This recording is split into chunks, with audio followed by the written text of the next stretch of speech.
அன்பும் பண்பும் பாசமும் நேசமும் நிறைந்த நட்புகளுக்கும் உறவுகளுக்கும் என் இனிய காலை வணக்கம்.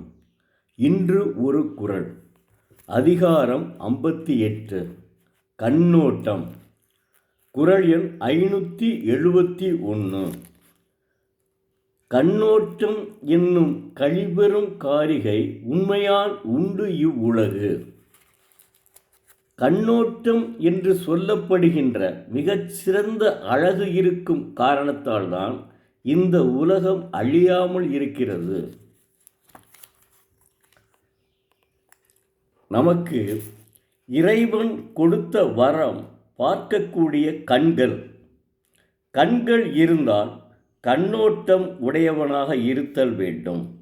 தெய்வப்புலவர் திருவள்ளுவர் கண்ணோட்டம் என்று சொல்லப்படுகிறது மிகச்சிறந்த அழகு இருப்பதால் தான் இந்த உலகம் அழியாமல் இருக்கின்றது என்று பதிவு செய்துள்ளார். உலகத்தில் பிறந்த மனிதர்களுக்கு கண்ணோட்டம் இல்லை என்றால் எப்படி வாழ முடியும்?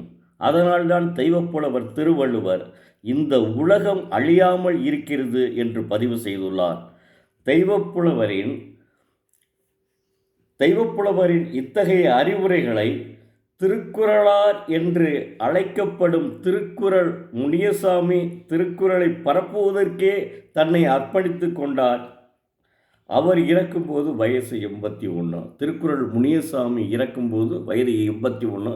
அதுவரை தன்னுடைய வாழ்க்கையை திருக்குறளை பரப்புவதற்காகவே தன்னை அர்ப்பணித்து கொண்டார். அப்போ திருக்குறளை எப்படி அவர் நேசித்திருக்கிறார்? நானும் நேசிக்கிறேன், அவரும் நேசித்திருக்கிறார். நம்முடைய கவிப்பேரரசு வைரமுத்துவும் நேசிக்கிறார். எல்லோருமே நேசிக்கிறோம். பெரிய பெரிய எழுத்தாளர்கள், பெரிய பெரிய தமிழ் அறிஞர்கள் எல்லோருமே திருக்குறளை நேசிக்கிறார்கள். நன்றி, வணக்கம். நாளை மீண்டும் பார்ப்போம்.